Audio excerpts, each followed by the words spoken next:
जेठानी तो मैं लाऊंगी। देखिए बहन जी, हम आपके सामने सारी बातें साफ साफ रखना चाहते हैं।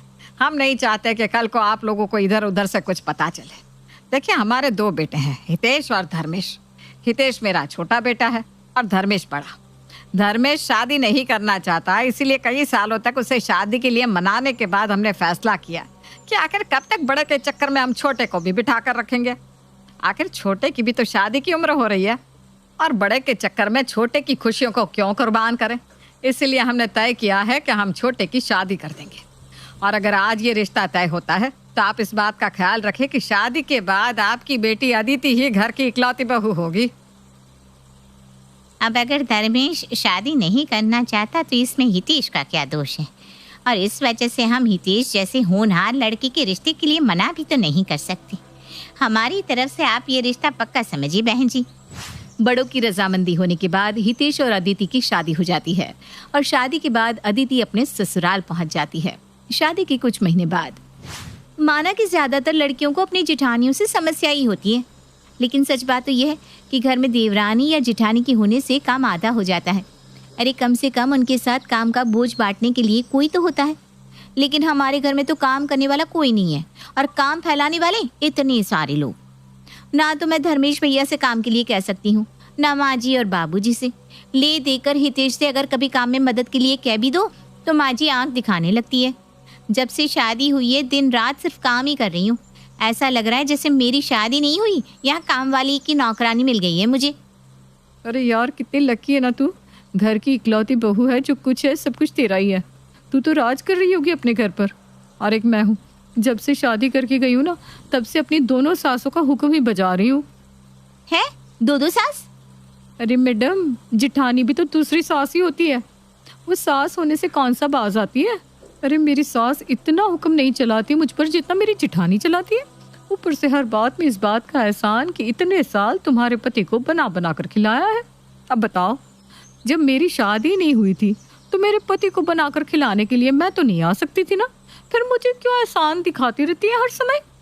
अरे यार, मैं तो कहती हूँ जहाँ पर देवरानी जिठानी वाला झंझट हो ना, उस घर में शादी नहीं करनी चाहिए। जिंदगी से ना चैन और सुकून खत्म हो जाता है। अरे कैसी बात करिए त्रिशा तू, ये तो अपनी अपनी अंडरस्टैंडिंग की बात है। ऐसा नहीं कि देवरानी और जेठानी सिर्फ लड़ने झगड़ने के लिए होती है। अरे तुम 2 लोग हो तो काम का बंटवारा भी तो 2 लोगों में बराबर बराबर होता होगा ना। कोई दुख तकलीफ या टेंशन होती होगी तो तुम दोनों आपस में शेयर भी तो करते होंगे। और एक मैं हूँ, यहाँ पर घर में बात करने के लिए भी कोई नहीं है। माँ जी अपने भजन कीर्तन में व्यस्त रहती हैं और मैं पूरा दिन घर में सिर्फ खाना बर्तन और सफाई करती रहती हूँ। अरे यार, ये तो वही बात हो गई ना, दुख अपने अपने। तू जेठानी ना होने से दुखी है और मैं जेठानी के होने से। देख त्रिशा, कभी कभी लड़ना या बहस करना भी ना एक थेरेपी की तरह काम करता है। अरे जो कुछ भी फ्रस्ट्रेशन अंदर भरी होती है ना, वो बाहर आ जाती है और बंदा स्ट्रेस और डिप्रेशन से बच जाता है। मुझे ही देख लें, 1 साल हो गया मेरी शादी को।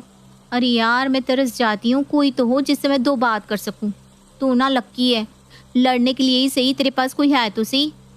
ये तूने सही ज्ञान दिया यार कि झगड़ना भी थेरेपी का काम करता है। ठीक है, आज से मैं रोज ये थेरेपी लेने वाली हूँ।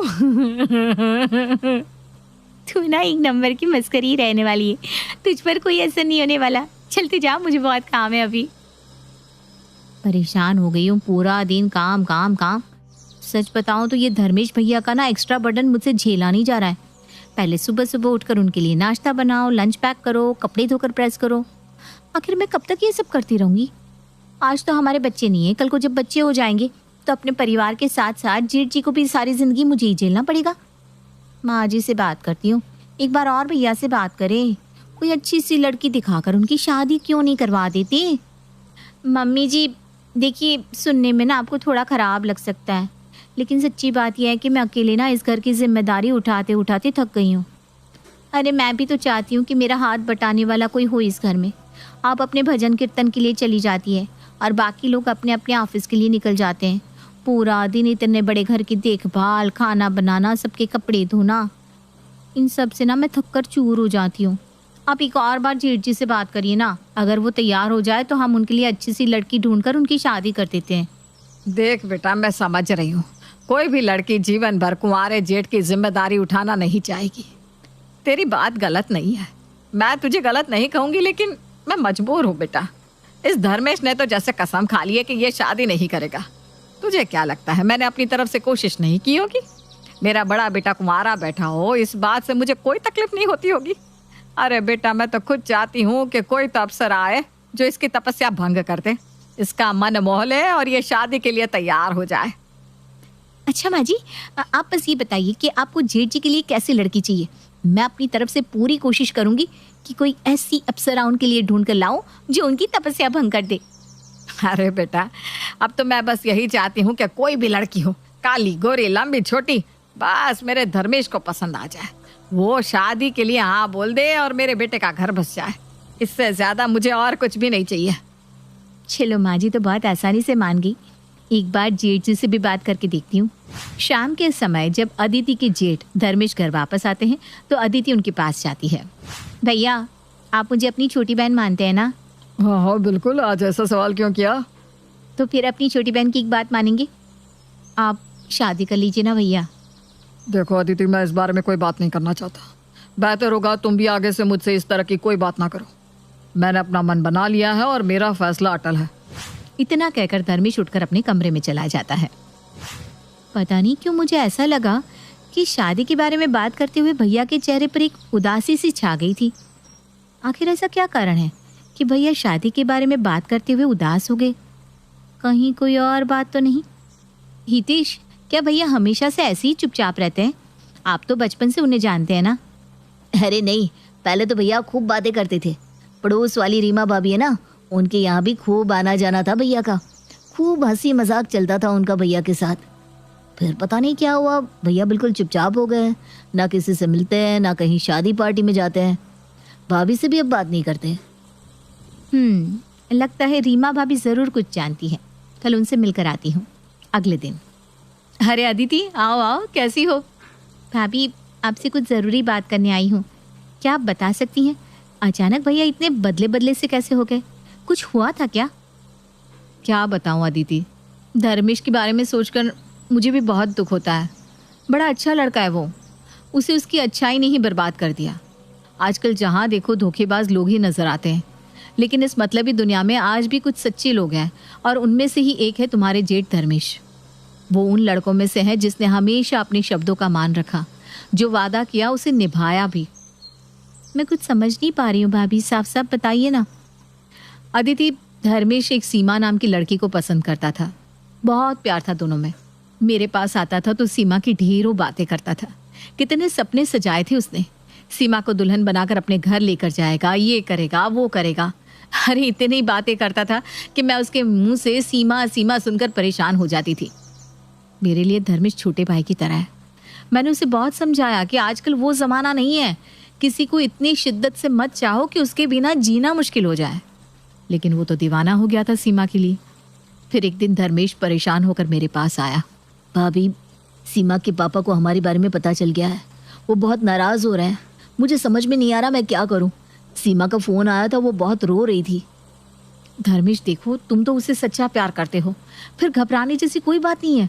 तुम नौकरी करते हो, सुंदर हो, सामने से सीमा के पापा के पास जाओ और उन्हें अपनी बात समझाओ।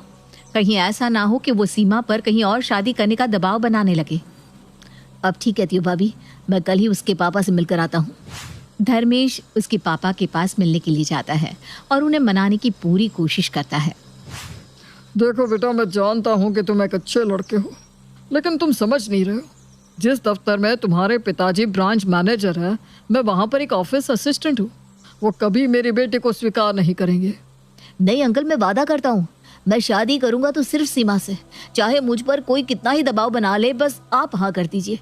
मैं तुम्हारे प्यार का दुश्मन नहीं हूँ बेटा, लेकिन मैंने जीवन भर मेहनत करके रुपया चाहे ना कमाया हो, लेकिन इज्जत ज़रूर कमाई है। बस उसी इज्जत के खोने का डर लगता है मुझे। बाकी तुम एक अच्छे लड़के हो, ये बात मैं समझता हूँ। ठीक है, तुम अपने मम्मी पापा से बात कर लो। अगर वो राज़ी हो जाए तो मुझे इस रिश्ते से कोई एतराज़ नहीं है। पापा को मैं मना लूंगा uncle, thank you so much. घर आकर, माँ, मैं सीमा से प्यार करता हूँ और शादी करना चाहता हूँ। आप पापा से बात करो ना प्लीज़। कौन सीमा? देख बेटा, मुझे गैर बिरादरी में अपने बेटे की शादी करना मंजूर नहीं है। पापा नहीं मानेंगे, भूल जाओ उसे। माँ वो पापा के ऑफिस में सुजॉय अंकल है ना, उनकी बेटी, मेरे कॉलेज में ही पढ़ती थी। अभी वो एक स्कूल में टीचर है। अच्छी लड़की है माँ, आप एक बार उससे मिलकर तो देखो। क्या? उस सुजॉय की बेटी? धर्मेश की माँ सीमा से उसके रिश्ते के लिए साफ मना कर देती है, लेकिन बेटे के एक बार कहने पर वो सीमा और उसके पिता से मिलने को तैयार हो जाती है। अच्छा ठीक है, कल सीमा और उसके पापा को यहाँ बुला ले, हम बैठकर बात कर लेते हैं। उस दिन धर्मेश बहुत खुश था। खुशी से उसके पैर जमीन पर नहीं पड़ रहे थे। अगले दिन सीमा अपने पिता के साथ धर्मेश के घर पहुंच गई। आ गए आप लोग, बताइए कहाँ बैठना पसंद करेंगे? जी मैं कुछ समझा नहीं। ज्यादा भोले बनने का नाटक मेरे सामने मत करिए भाई साहब। आपकी हैसियत हमारे 60,000 के सोफे पर बैठने लायक तो है नहीं, इसलिए पूछ रही हूँ कहाँ बैठना चाहेंगे। वैसे बहुत अच्छा खेल खेला आपने। एक बात बताइए, अपनी बेटी को कैसे सिखाया बड़े घर के लड़के को फंसाना? क्या सोचा था आपने? यही ना कि बड़े घर का लड़का फंसा लो और फिर शादी करके अपनी बेटी का भविष्य सेट कर दो। बिना मेहनत किए आपकी बेटी एक बड़े खानदान की बहू बन जाएगी और आपकी भी गरीबी दूर हो जाएगी। वैसे खेल तो बहुत अच्छा बिछाया था आपने, लेकिन मैं उन मूर्ख औरतों में से बिल्कुल भी नहीं जो बिना सोचे समझे किसी की भी बातों में आ जाती है। शादी तो क्या, मैं आपकी बेटी की परछाई भी अपने बेटे के ऊपर पड़ने नहीं दूंगी। धर्मेश, क्या यही सब सुनाने के लिए तुमने मेरे पापा को यहाँ बुलाया था? आज मेरे पापा का सर शर्म से नीचे झुक गया, वो भी सिर्फ मेरे कारण। मैं अपने आप को कभी माफ नहीं करूंगी। इतना बड़ा जख्म देने के लिए बहुत बहुत धन्यवाद। मैं मरते दम तक अपने पापा का ये अपमान नहीं भूलूंगी। अरे खड़े खड़े मुंह क्या देख रहे हैं आप? अभी भी कुछ सुनना बाकी रह गया है? जाइए यहाँ से। सीमा के जाने के बाद ये आपने क्या कर दिया माँ? अरे जो कहना था मुझसे कहती, उसके पापा को घर बुलाकर बेइज्जत क्यों किया आपने? प्यार मैंने किया सीमा से, उसमें उसके पिता का क्या दोष? मुझे शर्म आती है कि मैं आपका बेटा हूँ। ठीक है, आपने जो किया उसका प्रायश्चित अब मैं करूंगा। मैं भी प्रण लेता हूँ कि मैं आजीवन शादी नहीं करूंगा। अगर सीमा नहीं तो कोई भी नहीं। उस समय तो धर्मेश की माँ को यही लगा कि धर्मेश जवानी के जोश में ऐसी बातें कर रहा है, थोड़ा समय बीतने के बाद सामान्य हो जाएगा। लेकिन ऐसा कुछ नहीं हुआ। धर्मेश ने जो कहा उसे निभा कर दिखाया। 10 साल हो गए इस बात को, लेकिन आज भी वो अपनी बात पर कायम है। और सीमा, उसने शादी कर ली? पता नहीं, इस घटना के बाद उसके पापा ने ट्रांसफर करा लिया। वो कहाँ गई, उसका क्या हुआ, कोई नहीं जानता। इज्जतदार लोग थे, अपनी बदनामी सह नहीं सके। माँ जी ने बहुत गहरा जख्म दिया है भैया को।